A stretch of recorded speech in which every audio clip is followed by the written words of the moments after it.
Hello everybody and welcome to another King's War tournament report. I'm Visibly Riley, and today we will be doing the wrap-up for the Clash of Kings 2018, where I brought my Ratkin down to play. So yeah, I thought I'd walk through some of the things I liked about the event, some of the things I didn't like about the event, some things I liked about my army and I didn't like about my army, as a bit of a wrap-up for this, as a separate video. First off, I'd like to thank Tom Millard and everyone that helped him put on this event. It was fantastic. I really enjoyed it, and I'd recommend it to anyone in the area in the future, or even if you're out of the area. I'd recommend anyone in this area to come play in it. Everyone's great. So, first off, I'd like to start with the things I liked about the event. So first, as always, the people were great. I enjoyed all my opponents, and I really liked hanging out with people afterwards. It's so important at events like this that you don't allow people to just walk away and get back into their reformed cliques, right? So, you know, people already know each other, they're going to hang out with each other, and if after the games everyone just sort of splits off and goes their separate ways, I think you lose a lot. I know I've gone to events in the past where I really enjoyed being there, I was out of town and, you know, hanging out with people that I just met, but then when the gaming day was over, people just went home and disappeared, and I was left alone in a new town, right? Like, might as well go to the bar, I guess, alone, or with one other person, like a travel companion. So this was not one of those events. Everyone hung out together, had dinner on Saturday. I wish I could have stayed longer, but, you know, duty calls. But yeah, I really enjoyed that. And there was a good mix of competitive spirit here with camaraderie, I guess is what I'm saying. And I know a lot of people say this about the games they play, where they go, I hear it in the King's War community where they go, we really just have the best community. And I hear it in the Infinity community a lot.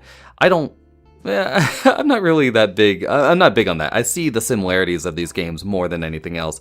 I guess what I'm saying is that Kings of War is not the only game that has this level of companionship, but it is, to me, a base need that I need to play your game, and they definitely have it, so I'm glad to see that continue.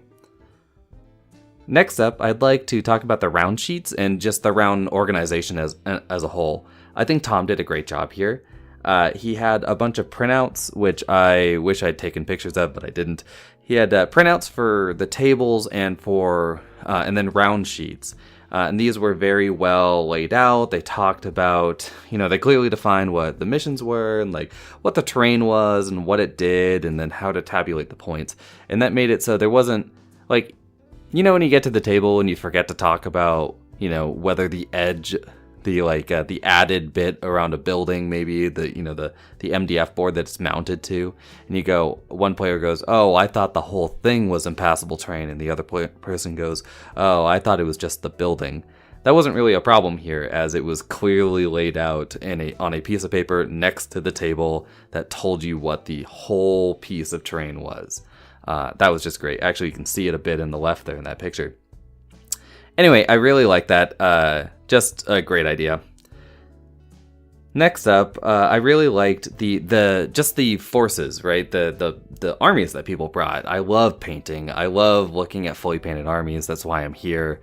And I know some people poo-poo on display boards because maybe they see them as a form of grandstanding or like being unfair to people who travel.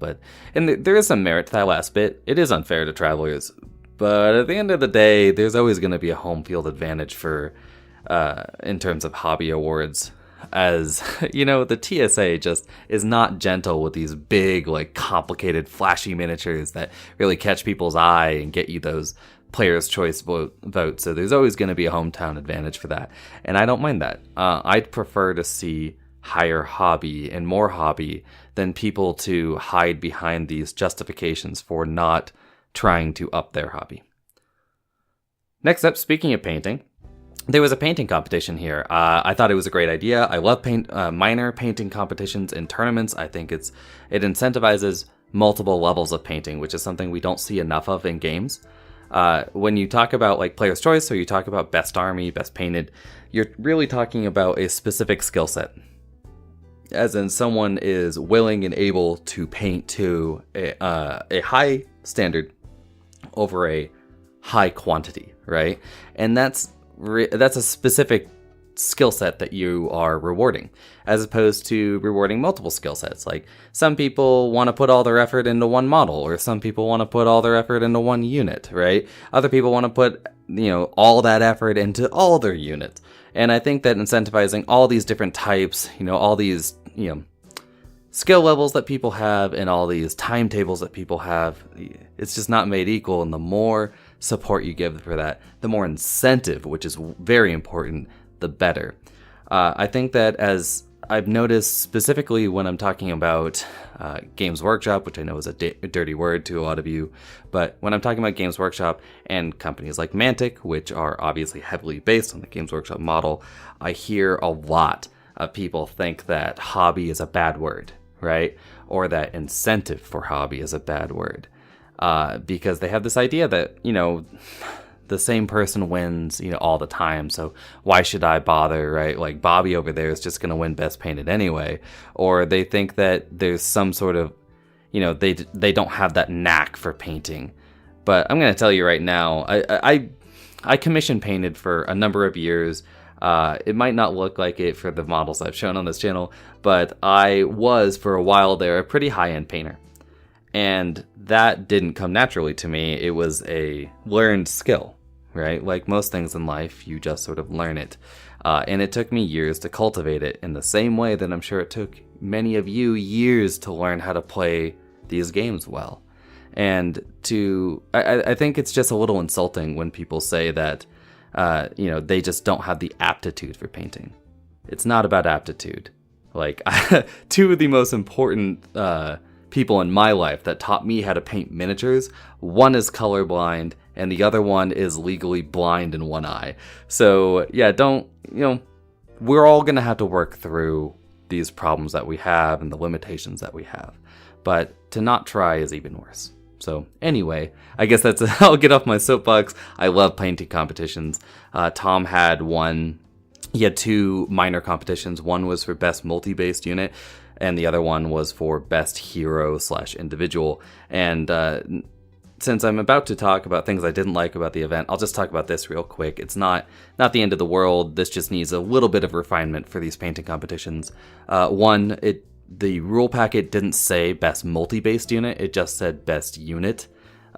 So that's a bit of a thing. I didn't enter, I wasn't going to enter anyway for the best unit.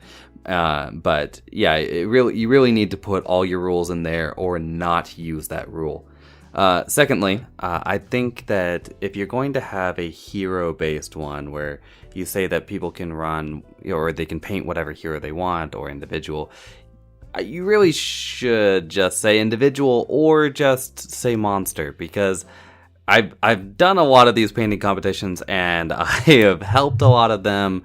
I still remember a year at Lock and Load when they released these big models called Gargantuans, which were these 120 mil round bases. They were enormous models, or I guess. But when they first released these things, they just had them in the large model category where they were competing against these models on 50 mil bases. And there was a year where a certain model called the Mountain King came out, and the entire tray was just Mountain Kings, because people are naturally attracted to larger models. You have more to do with, like more space to do detail, more room to be expressive, and it's a little bit easier than doing a small model. And people are naturally going to gravitate towards it. So if you're going to say best hero, I really think that you should delineate between best individual or just go with best monster and, really let people bring those large models and do whatever they want and go nuts, because otherwise you're just going to have best monster. So anyway, that's just a small quibble by me. I mean, you don't really have to follow it, but that's me. So, moving on to the things I didn't like about the event. There aren't that many of them. There's really only the two, besides my small problems with the painting competition, which are not really problems, they're just differences in opinion. These ones are less so. One is that the clocks were optional at this event, and that's not a good idea, for a couple of reasons. One, it makes it so one person has to be the authority. It sets us apart from each other immediately as two opponents at a table. Because if you say you don't want to use a clock and I insist that we do, there's automatically going to be some tension between us just from the get-go. And I do want to use a clock because I don't want to, I don't want to name names. But I did have two opponents, which were perfectly fine opponents. I really enjoyed my games against them, but they played very slowly. So that eats into my time. It's not consciously disrespectful, but it is, and it's something that takes a lot of time and a lot of practice to get past. I know I have a problem with it when I'm trying out new armies from time to time, but to keep things going smoothly, you really, especially in a game like this, where there is no rolling on your opponent's turn, clocks should not be optional. They should be mandatory, in my opinion, or just not used. Just say that there aren't clocks if you're going to make them optional, because I don't want to be the one that tells my opponent that we're going to be playing on clock when he thinks that, all of his other games that day haven't been. It's not a great place to be in. And the last point I'd like to make about this is that I didn't take as many pictures during this tournament as I did in the last one. And part of that was because we weren't on clocks. So I'm wasting my opponent's time to take pictures for this. And I'm just not okay with that. I don't want, I get that a lot of people would be like, oh, it's fine. But I don't want to have to ask you every time and really get an honest opinion, because I think it's really hard to be honest in that sort of a situation where your opponent goes, oh, I'm doing some battle reports, would you mind if I take pictures? And you go, actually, I think, especially if you don't know what kind of player I am, I might, I showed up with 300-ish, like 320 something rats, and I go, also, I'm gonna be taking some pictures, do you mind? I promise all our games will be finished. So, you might be slightly trepidatious about that, and rightfully so. So I'd prefer to just take it out and go, let's just play with the clock. Right now, it's not that big of an expenditure to buy a chess clock. They're like $20, or just use your phone. I can't remember the last time I saw someone without a smartphone in this day and age. Just use your phone, okay? Moving on. The clock thing, I'm just going to be talking about it all day if I keep going. Secondly, this is smaller than the clocks, but the terrain. As you saw, I believe in my game 5, I want to say, against Brian, we played on a table that I think is just unacceptable. Tom told me he didn't set it up, which I believe. I think that's, and I don't think it's right for me to go like, oh, this is Tom's problem. But, there is something to be said about knowing how to set up a proper table. We really need to have that discussion, because proper table construction is really the mainstay to me in making games fun and competitive. Making sure that I don't walk up, I'm sure a lot of us come from backgrounds in gaming where we've walked over to tables and we've set out our armies and then gone, I can't win this game.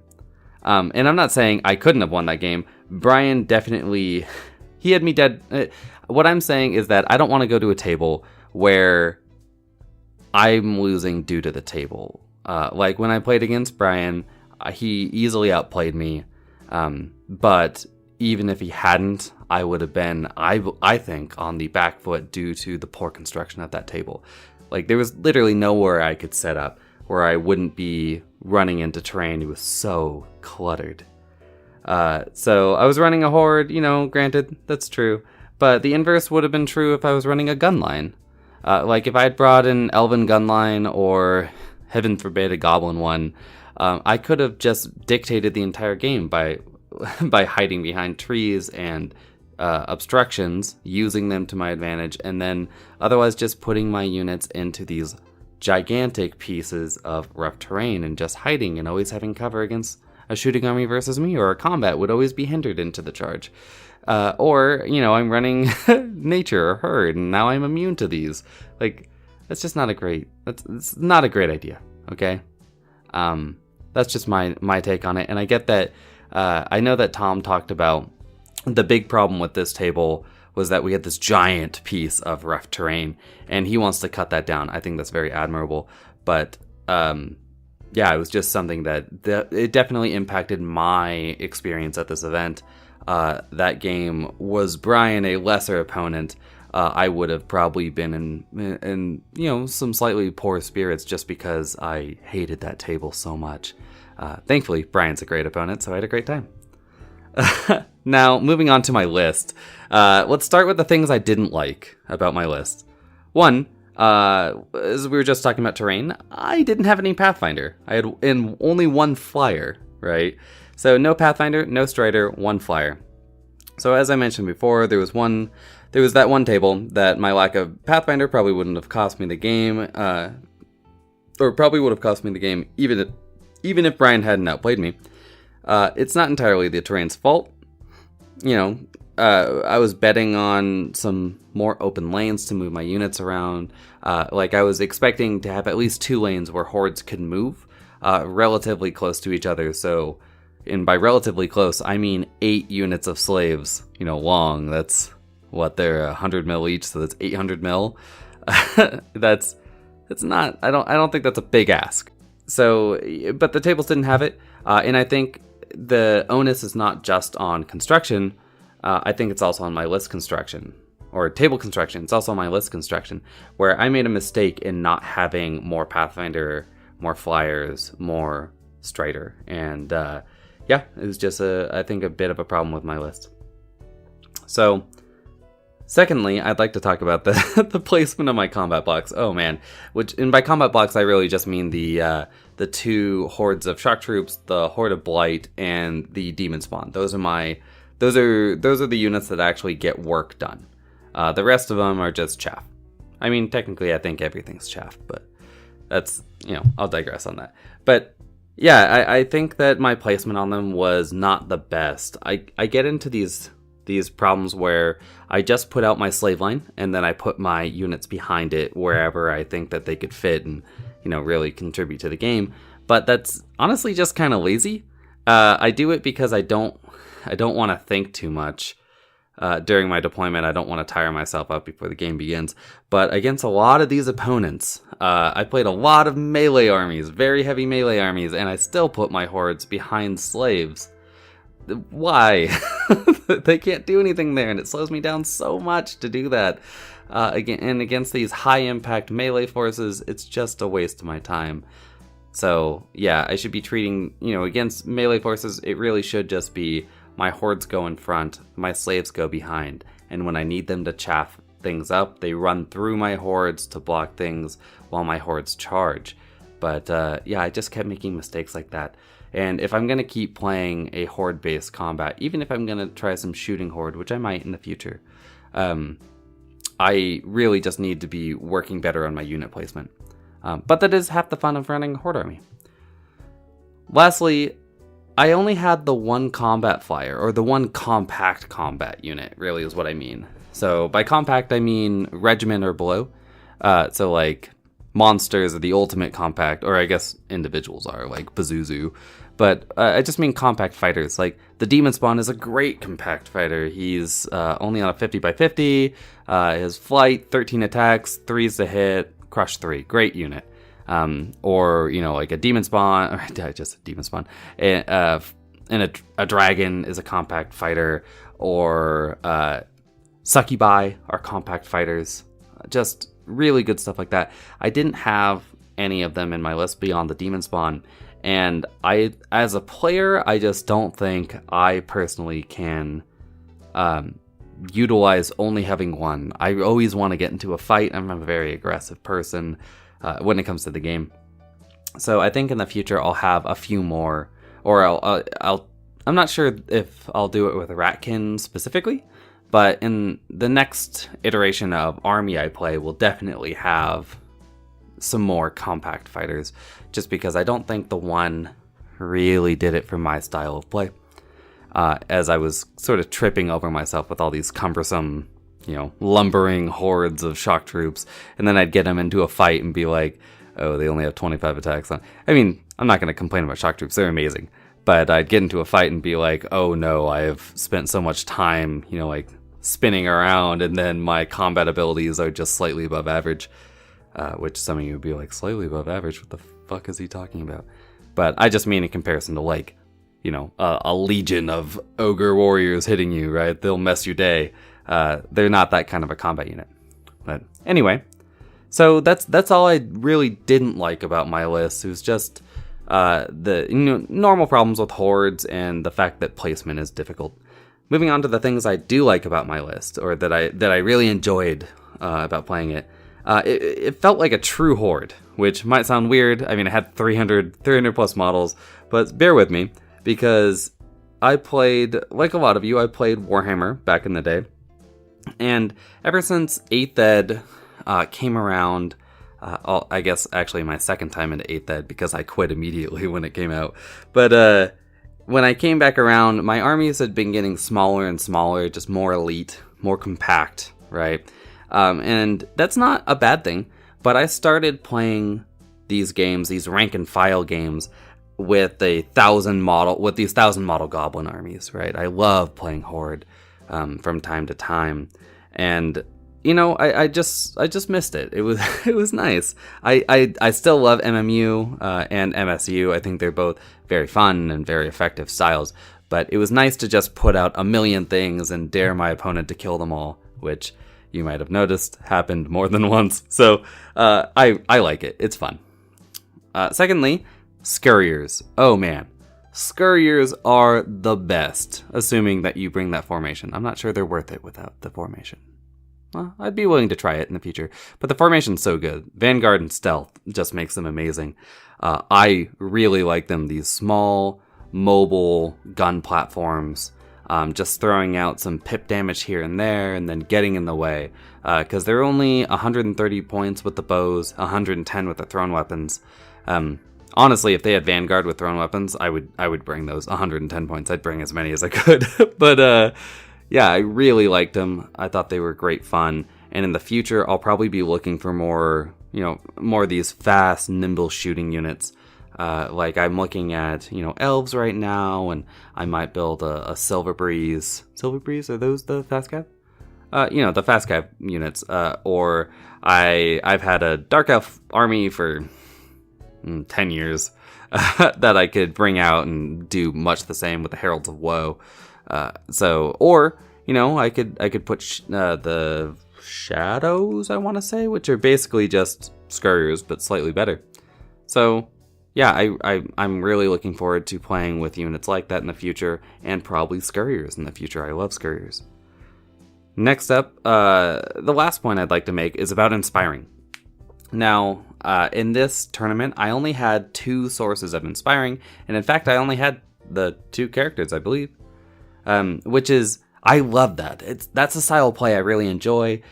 When I played 7th Ed Warhammer, my favorite list, I played it for years, was this. I had a Dark Elf army where, I know you're all going, ugh, Dark Elves, but I only had 1 character, or 2 characters in my Dark Elf army. It was a Cauldron of Blood and a BSB, and that was it. No magic, 2 characters, and the rest was just all these units, and I loved that army. I loved playing it. It was so much fun. Finally going not just boys before toys or whatever. Like, it wasn't just about having all the bodies on the field, although this list was. There's something freeing about by not having inspiring, you never are going, double ones twice, right? Or setting things out and going, he has to roll a 6 twice. It's just easier to do this math where I go, you have to roll a 6, right? Just the once. And secondly, I really, slaves wavered, that's the worst. Because, like I said, I get lazy and I put my slaves in front of my units at all times. But slaves wavering is a nightmare. I can't get past them, and all my hordes get stuck, and then everything goes to shit. So I tried to keep my inspiring, so I basically never have the slaves inspired for that first round or two. That alpha strike that I'm trying to get through, not really an alpha strike, but my first charge. Because I don't want my slaves inspired for that. I want them to either be dead or fine. right? I don't want them wavered, and getting them that reroll gave them an extra chance to be wavered. Never. So I really liked it. I thought that was great.